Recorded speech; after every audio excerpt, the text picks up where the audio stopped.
good afternoon, students. Welcome to the Analyst dated 20th January of 2024. Today we'll look at 5 important articles from the Indian Express and the Hindu. The first article will be regarding a comparison between Lakshadweep and Maldives. Then we'll look at a case study of the Ram Mandir. Then we'll understand the demographic transition in perspective China and India. Then we'll understand the Nagara style of architecture, and finally we'll look at the map of India's northeast. Let's start with the first article, that is Lakshadweep versus Maldives. Now, our Prime Minister, he visited Lakshadweep Islands and then he posted some pictures on social media. And in response to these pictures, some controversial statements were issued by ministers who are part of the Maldivian government. On this, a diplomatic row started, and that brings us to the focus of the comparison between the potential of tourism, etc., pertaining to Maldives and Lakshadweep. Now, let us understand that we are talking about an island. So, islands are smaller bodies of continents which are surrounded by water on all the sides. Now, it is the smaller size which makes them island, because our continents also are surrounded all around by water. Now, these are coral island.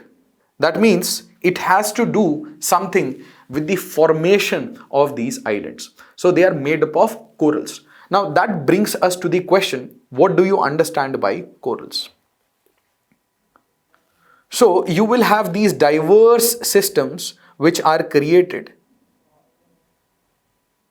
underwater and at times near the coastline. So these are essentially marine ecosystems which are formed by something called as a marine organism known as a coral polyp. Now this coral polyp, it lives in a symbiotic relationship with an algae known as zooxanthellae. Now because of this symbiotic relationship, what happens is that this zooxanthellae, it provides the food. Why? Because it is involved in photosynthesis. And on the other hand, the coral polyp, it secretes CaCO3, which is calcium carbonate, based upon which these structures are created. Now, there are 3 types of coral reefs. One is the fringing reef. Now these fringing reef, where can we find these fringing reefs? So they are usually found on the coastline. So let's say this is our landmass.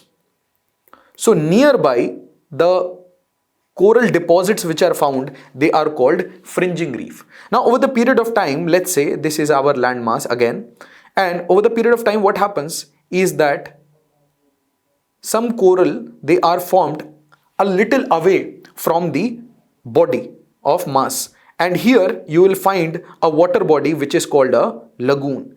And in this picture you can see very clearly that you have another type of reef which is a barrier reef, and this is your coral depositions, and in between you have a lagoon. Now, what if I tell you that I am removing this part, or I am gradually eroding this part with coastal erosion? So what will happen? So you will have no central mound, and eventually what will happen? You will have some coral reef here, you will have some coral reef here, and in between is a water body, that is lagoon. Now, if you look from top, it will look like this.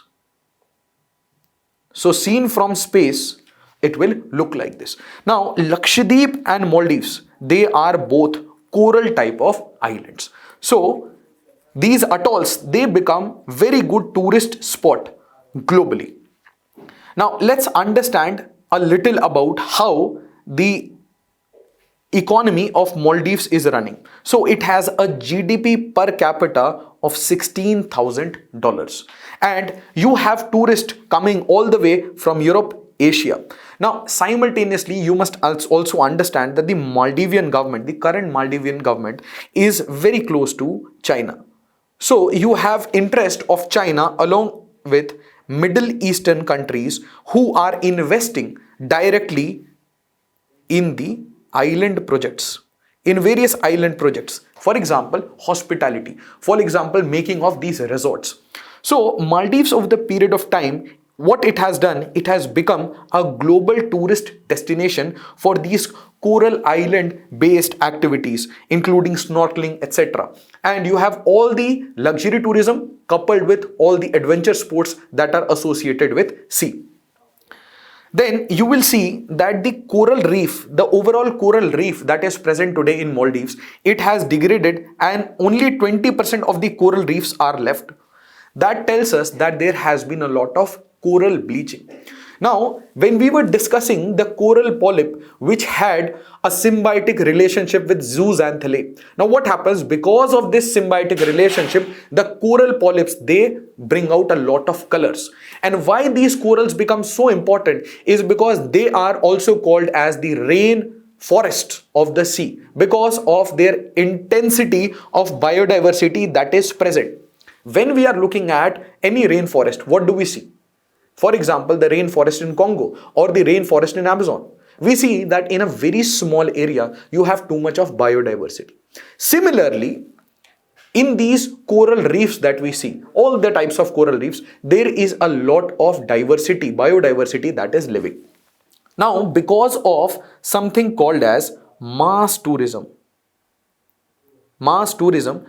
this overall has degraded when we look at Maldives. Why? Because tourists are coming from all over and you have direct connectivity. That means you have flight, international connectivity with 40 carriers, including our airlines like Air India, Vistara, Indigo.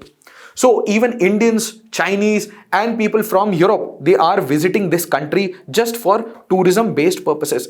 And if you look at the economy, it contributes nearly 30% to the Maldives GDP and it generates 60% of its foreign currency earnings. That is your forex exchanges. And it has a capacity of 62,000 beds. Now, this gives Maldives a distinct advantage when it comes to international based tourism. And it gives this visa-free arrival to all its friendly neighbors. If you look at the location, you will see that towards the south of India, you will see Maldives and towards the west of the southern peninsula, you will see Lakshadweep. So location is similar, but the potential is very different, how it has been used till now. Now, when you look at Lakshadweep, the per capita income is only approximately 4,000 US dollars and you have 75% of coral reef. Now, this tells us that the system here is more fragile. The ecosystem here is more fragile, and if it is more fragile, then it will be prone to coral bleaching. Coral bleaching is a phenomena where this symbiotic relationship between coral polyps and zooxanthellae that is broken up. Once it breaks up, what happens? The colored coral polyps, which were earlier the rainforest of the oceans, they will no longer be able to support such diverse ecosystems. Now, when we were looking at Maldives, what did we see? We saw a lot of investment coming from Abu Dhabi Investment Fund, Investment Authority, a lot of fund coming from China. And this is government-led infrastructure investment along with private sector participating in the hospitality sector. But when we look at our own island, Lakshadweep, what do we see? Majority of the development is being dependent on government funding. And our model of tourism is ecotourism and to go for responsible travel. That means earlier we were talking about volume travel, volume tourism. Now we are talking about value tourism. Now, when you are looking at value tourism, essentially what you are saying that my ecosystem is more fragile, so I am bringing less people. So I will have less carbon emissions, less pollution, and so I will able to conserve my coral reef. Now, because of this, what has happened? there will be lesser interest. If there are lesser footfall, less people coming in, then what will happen? Lesser private investment. Furthermore, India has created some barriers. For example, entry restrictions in terms of Lakshadweep. So these restrictions, it bars not only the tourism activities but also the investment activities that companies would ideally do. So it is typically a debate between development and ecology. On the other hand, when we are looking at Maldives, it is essentially going towards more and more tourism based development. Why? Because it directly supports 30% of Maldives GDP.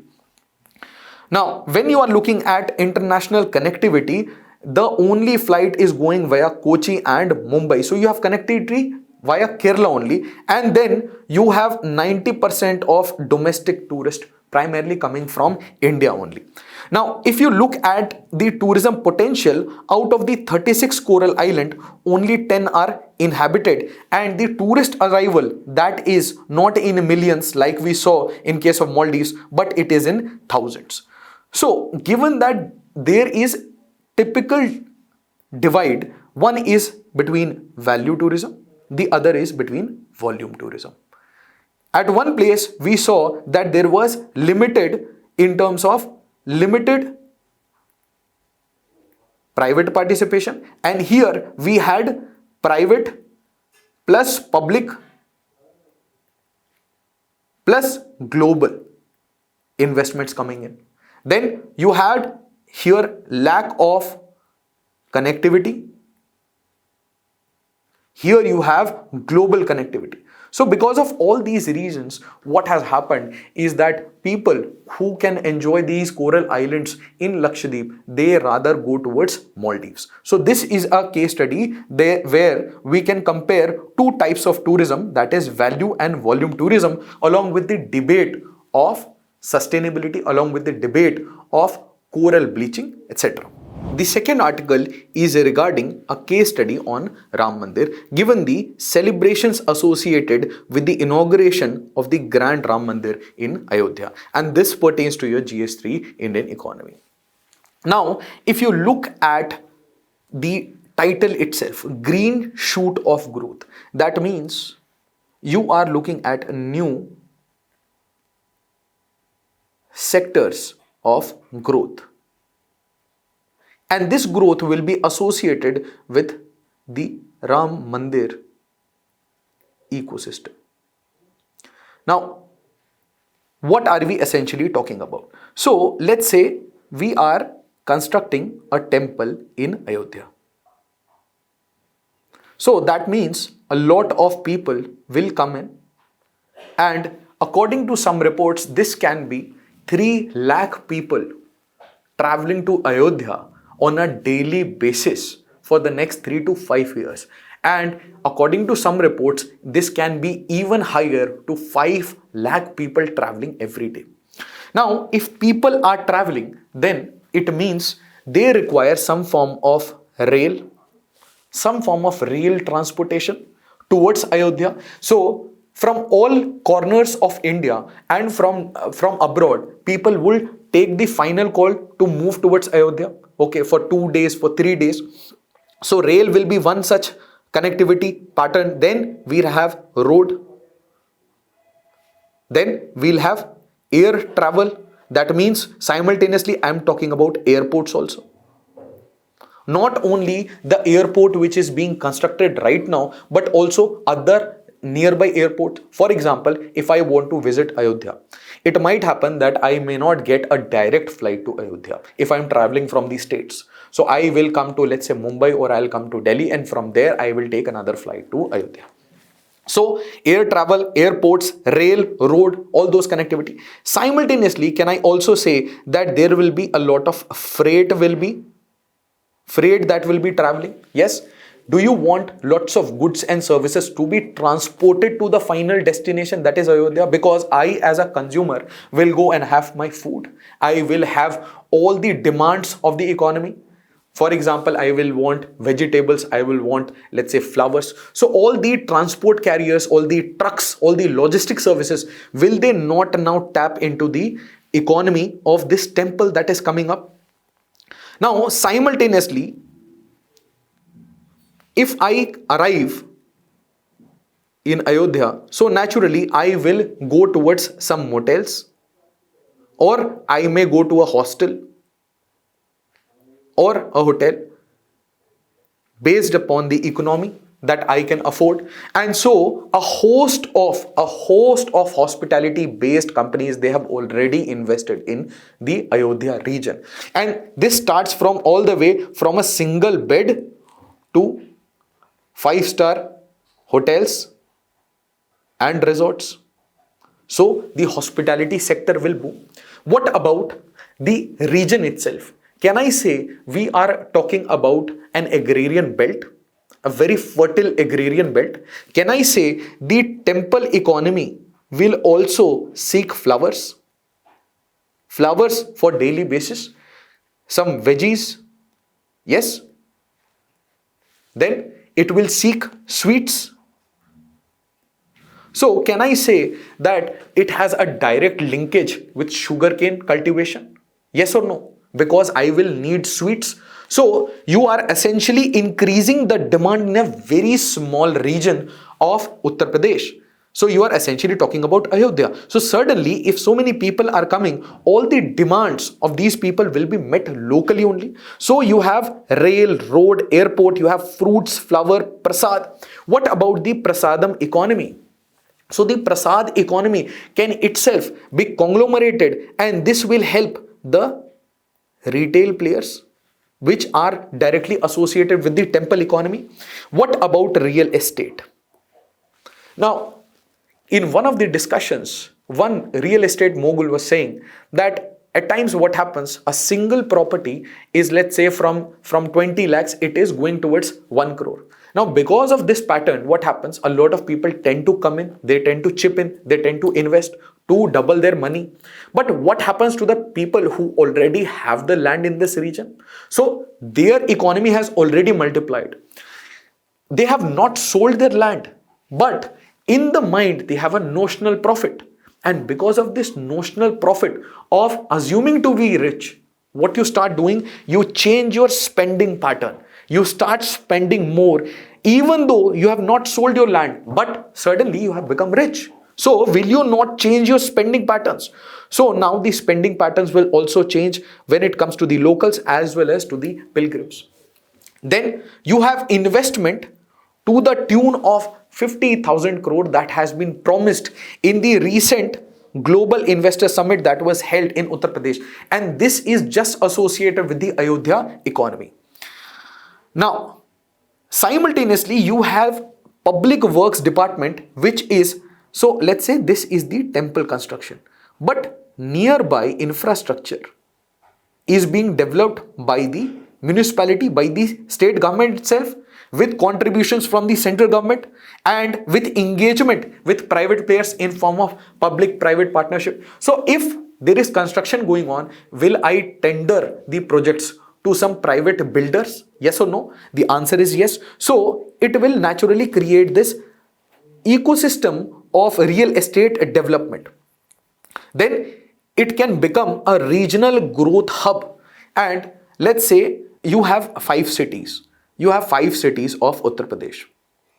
So can I say, in comparison, one of these cities which certainly have a new surge of growth, a new surge of opportunities in and around. So can I say, when all of these cities were of the same size, right? So they were acting as more local hubs. But when this particular economy, it increases in size, it becomes a regional hub. And if I can show this in a map, so can I say earlier, you have some local nodes of development. Some local nodes of development. What I'm saying is, in one single node, if I'm putting in more than 50,000 crores, can I say this will become more of a regional node of development rather than a local node of development? And all these smaller economies will try to then connect to this regional node via rail, road, airport, and try to chip in some part of the business from this entire investment that is coming to Ayodhya. Then the Prime Minister himself, he has announced developmental projects of 15,000 crores, and you have the Ayodhya redevelopment investment with a massive master plan of 85,000 crores, along with the Ayodhya Development Authority area with an area of 875 square kilometer, including the master planned city and the core area, which includes the Ram temple. Now, if you want to look at some regional examples, can we say that Uttar Pradesh is a state which has no primacy? Now, what used to happen that I had 100 rupees, and to study you require 100 rupee. Everyone requires, let's say, 100 rupee to study. But unfortunately, I have 3 children. Okay, so I cannot provide 100 rupee each. So what I'll do is I will give 100 rupee to a single child, and the other I'll ask that when I earn later I will give you 100 rupees each. So when you have similar kind of constraints, budgetary constraints, what you do is you have a state, and in that state what you will do, rather than developing the entire state, you will tend to develop your capital. And over the period of time, what happens that the capital becomes too big. Can we give an example of such primacy that has been established in our states? One good example is Patna city for Bihar. So if the bulk of the resources, which includes the state government's resources, the private sector's investment, the retail investment, and the central government investment, if all of that is pooled into Patna, what will happen? Patna will grow, but the regional economy will not be growing at that pace. So what will happen? All the smaller nodes, they will try to connect with the central node. And this type of distorted development, why do we go about it? Because at some point of time we had some resource scarcity. Now, when you look at the map of Uttar Pradesh, such primacy is not available. So if this kind of model is there, the way we were discussing Patna, so we will call Patna a primate city. A primate city. Internationally, can we take such an example? Can we say Paris has very high primacy in France? Now, at the same point of time, can we take a look on Uttar Pradesh map? So, can I say that you have a very good developmental node, and I will say this, that this developmental node is for the entire northern plains, and this node is your Delhi NCR. So I am essentially plotting the economy size on the map. Simultaneously, can I say you have cities like Kanpur, you have cities like Prayagraj, Lucknow, Ayodhya, and you have Gorakhpur, Varanasi, and here we'll take Agra, Aligarh, and let's say Meerut, Moradabad. Now, if you look at the western part of Uttar Pradesh, what do you see? That Agra, Aligarh, Meerut, and in fact, all these areas, including the cities which are present in Haryana and Rajasthan in the periphery of NCR, they are now directly tied to the NCR economy through industrial region, through road network, etc. And we have seen this in Analyst, the Eastern Peripheral Expressway, the Western Peripheral Expressway, the Delhi-Mumbai Industrial Corridor, trying to connect the local smaller cities with the Delhi NCR node so that there can be more economies of scale. Simultaneously, what did we see? That we have very good amount of cities which are already present, which are of comparable size, right? They are all of comparable sizes. Now, can I say that suddenly because of infusion of this extra fund, can I say that this particular region, that is Ayodhya, it will have a bigger node, a bigger developmental node, a bigger economic landscape in this region? Simultaneously, can I say that if I am looking at eastern Uttar Pradesh, can I say this regional node can then turn on to be the green shoot for the entire eastern Uttar Pradesh economy, right? So now, rather than, so what was the earlier story? So early story was, if you are into plot, that Kanpur is of this size, Lucknow is of this size, then you have Gorakhpur, then you have Ayodhya, then you have Varanasi, then you have Prayagraj or Allahabad, then you have Bareilly, you have Meerut, you have Agra. So these are of comparable size. So no other economy would try to connect. Rather, they will develop some new nodes. On the other hand, today what will happen is that if you have a very big regional developmental region, so what will happen? These nodes will be connected so that all these smaller cities, they can then profit from the infusion of fund that will happen in Ayodhya. Now, simultaneously, look at how the infusion. So first stage is that you are creating a regional node. The second aspect is connectivity. So when we were looking at Bundelkhand, we saw an example of the Bundelkhand Expressway.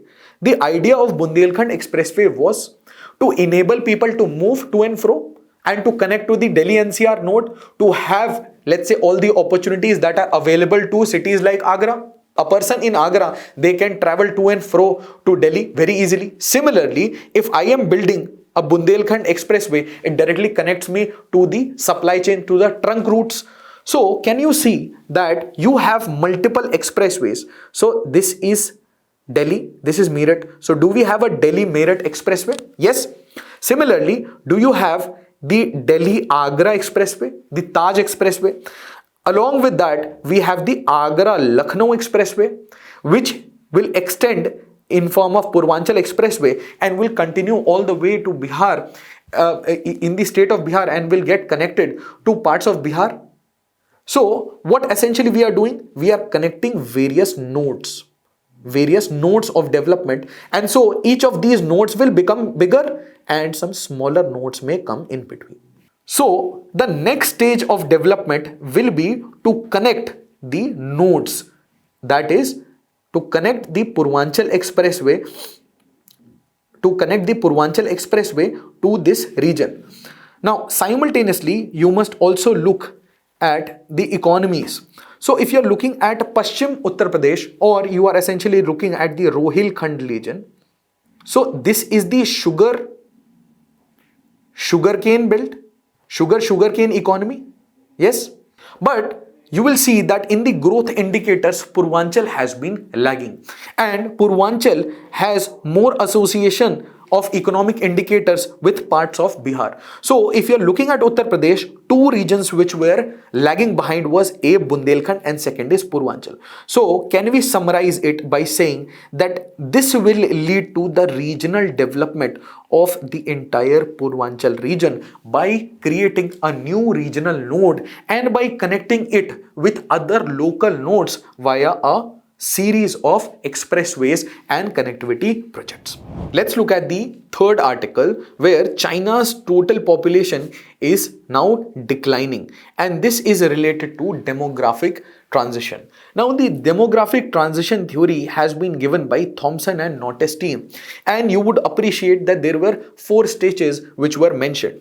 Now if you look at all the 3 important indicators, one is the death rate, the other is birth rate, then you have the total population, and the gap between these two will be called as natural increase. Now what happens is that at first, when you are growing as an economy, when you have just started, let's say after independence of a colonial country which was under colonial powers, what happens? Your health sector is extremely troublesome. So first what you do after independence, you invest in health. So what happens? The moment you invest in your health sector, the first thing that happens is you will have decrease in deaths, because your infant mortality rates, your maternal mortality rates, and people dying from these diseases, that will decrease, and so there will be decline in deaths. But because of lack of education and because of population control measures, what happens, that the birth rate continues to be high. So the birth rate will continue to be high and it will decline later. On the other hand, the moment you are going for medical intervention, your death rate decreases. And because of this, there is a phase where you have very sudden and exponential rise in the population. When you had almost very high birth rate and death rate, what was happening? The number of people who are being born, the same amount of people are dying. So you had a constant type of population. But the moment what happened, that your death rate is now suddenly decreasing, a sudden dip. So what will happen? Your total population will also increase exponentially, until when you realize as a household or as an economy that a larger population is difficult to sustain. Or as a family, let's say we were extremely poor, and so children are dying, people are dying in family, and simultaneously we are producing more kids. Now what happens is that there is government intervention, there is government subsidies. So what happens, my economic standards, they also increase, because I have more propensity to survive, I have more life expectancy. So what I'll do, I'll invest, let's say, in education, or I'll try to get a job. If I get a job, what happens, I will provide better facility to my family. But now I have too many children, and so I am earning a limited amount of money, but I have children to support. So what will happen? Again, the children will be starving. So over the period of time, a family would realize that in this limited size of economy, you can have only limited children. And because of this realization and the support that comes from the government in form of intervention, in terms of population control measures, what happens finally is that your birth rate will also decline. So now that both have declined, you will see a plateau coming, a kind of, so if you compare the slopes, here you have flat slope, then here you have exponential slope, and here you are increasing in total population, but the pace at which you were increasing is now decreasing. So what I'm saying is, I was going at 40 kilometers per hour. Okay.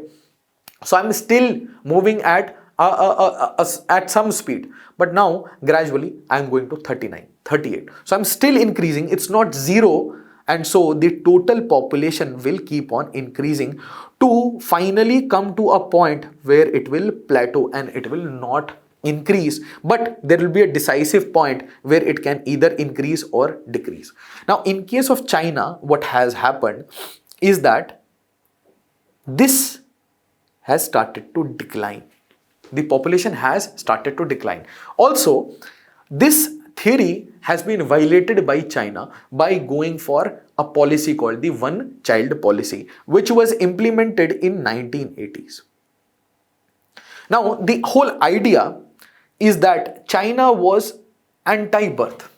So they were going for restriction or birth. So basically they are going for all measures of birth control, including by going for a government policy called one child policy, where a family can have a single child. Now over the period of time, what will happen because of this?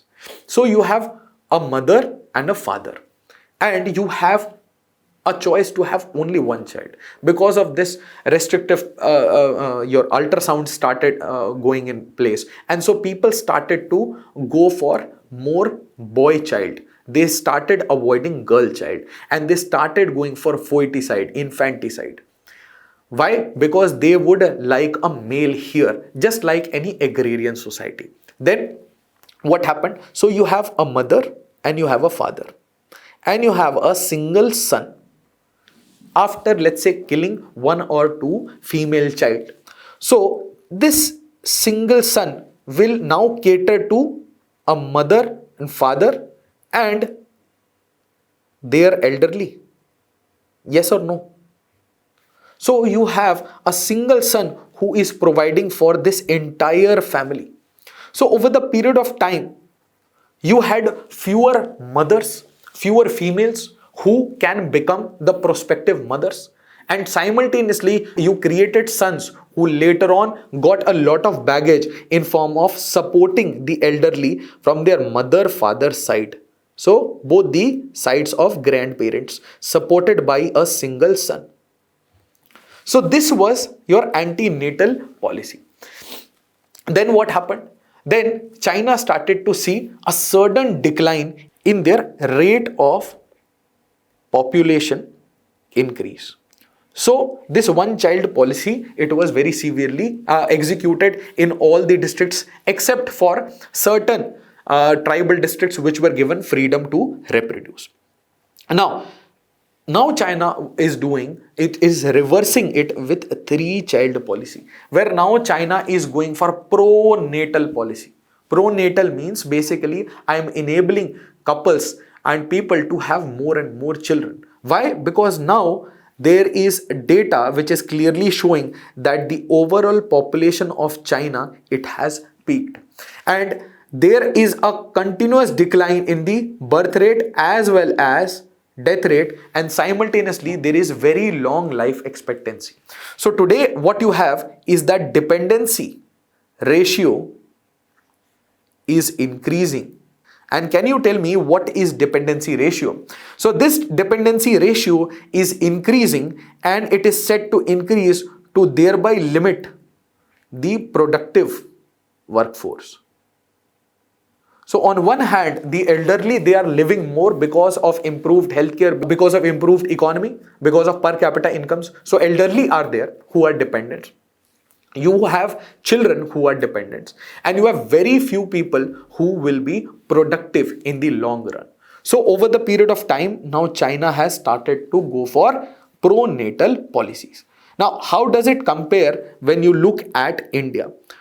So India is now inching towards the China's population and to surpass it. Now, if you look at the data, so the total population, can we say the graph that we are seeing, this kind of, this region, can we compare this region with the total population of India, that it is now gradually coming towards its plateau. It is still not decreasing yet. Then what do you see? That you have a spike in the population of people aged between 25 and 64. That means productive population is increasing. On the other hand, simultaneously, you have a small dependent population. Dependent are the people who are dependent on the productive people. Simultaneously, in India also, what you are seeing is that there are some plateaus. Can you look at the under 5? They are now started to decrease. And similarly, you will see such plateau in under 25. So what I mean to say is that the children being born, that trend is gradually sloping downwards. It has still not come to zero, but that is coming to a plateau. And secondly, the total is also coming to a plateau. But the productive population will remain at this constant increase for the next decade, which is our space for our demographic dividend. Now, you look at some statistics that we have a prospective population of 1.4 billion, that is 17.5 to 18% of global population, and reports say that we will pass China in 2023 or 2024. The Youth in India report, which is by MOSPI, that is Ministry of Statistics and Planning, that decline in the youth population share and an increase in the elderly population share from 2021 to 2036. That means you are essentially seeing that the elderly will suddenly spike. So it is gradually increasing, but this spike will be sudden, the way it happened for China. That means we have next 1 to 2 decades of sweet spot to develop. The elderly population was only 6.8% in 1991 and it will be 14.9, that is 15% by 2036. So more than double. Then the youth, which is 15 to 29, comprises 27% of our population and it will be expected at 22%. So both elderly and the youth population, that means 15 to 29 and above 60, they both will certainly increase. That means what we are saying, that again our dependency ratios or our dependents, they will increase and the productive force will again decrease over the period of time. Now today we stand at the sweet spot of a median age of 28 years, while some of the countries are at 50 and China is at 38. And you see such examples in Japan. But one benefit that we have is the demographic dividend across states. So we see trends that today Kerala is aging. On the other hand, we are seeing that the population of Bihar, it will still increase and it will only stabilize by 2051. So what do we see? That we will have a demographic dividend, but this demographic dividend will not be uniform. Rather, it will be state by state. And this was also highlighted by the economic survey. Let's look at the Nagara style of architecture. And this is also in the news because of the Ram Mandir inauguration. Let's look at the Nagara style of temple architecture, and this pertains to your GS1 art and culture. Now, let's look at Jagati. So, Jagati is an elevated platform on which the temple is created. So, this all around in this image that you see is Jagati. Then you have Mandapam. Mandapam are of different, there are various types of these mandaps where people can stand. And you have this shikhar beneath which is your location of the Garbhagriha, where the main deity will sit. So Shikhara is adorned, it's a towering spire with the tallest one directly above the Garbhagriha. So if you look at these structures, so you will have multiple shikhars, but the tallest one beneath it will be your Garbhagriha. And the Garbhagriha is always situated directly beneath the shikhar. Then you have the small room where the principal deity or deities of the temple, they will reside. And these mandapams, they are designed for gathering of people. Then you have a vahan. For example, every god, they will have one vahan. So it is a representation of the mount or vehicle of the main deity, usually placed in line of sight from the Garbhagriha. Then you have absence of elaborate boundary walls, the way you see in Dravida temple. Then you have a Pradakshina path, that is the circumambulatory path which is all around the temple, the people who take turn all around the temple. Then you have many regional variations. For example, you have the Odisha school, you have the Khajuraho school, you have the Solanki. So there are different regional variations within also the Nagara style of temple architecture. Let's look at the mapping of India's northeast. Now, if you closely look, you will have multiple hills and plateau here. So this entire region is called the Meghalaya plateau. And here in Meghalaya, you will have Garo, you will have Khasi, and you will have Jaintia. Then in Assam plains, you will have south of Brahmaputra, the Mikir hills. Then in the Arunachal, you will have Dafla, Miri, Mishi, and Abor hills. So Dafla, Miri, Abor, and Mishmi. Now please appreciate that these are beyond, that is, they are south of the Himadris. Himadri, as we discussed, is what? The main Himalaya, which is having an average height of 6,000 meters, or also known as the Great Himalayas. Then you have Patkai Bum range, and then you have the Naga Hills, the Manipur Hills, and you have the Lushlai Lunglai Hills of Mizoram. And in center of Manipur, you have the Loktak Lake. Now, if you look closely, that if you look in this direction, you have the Himalayas. Around here, you have the Meghalaya plateau. Here, you have the Mikir Hills. Again, you have broken series of hills from between which transpires some of the rivers. Now, if you look at this entire region, this is nothing but the Brahmaputra plains.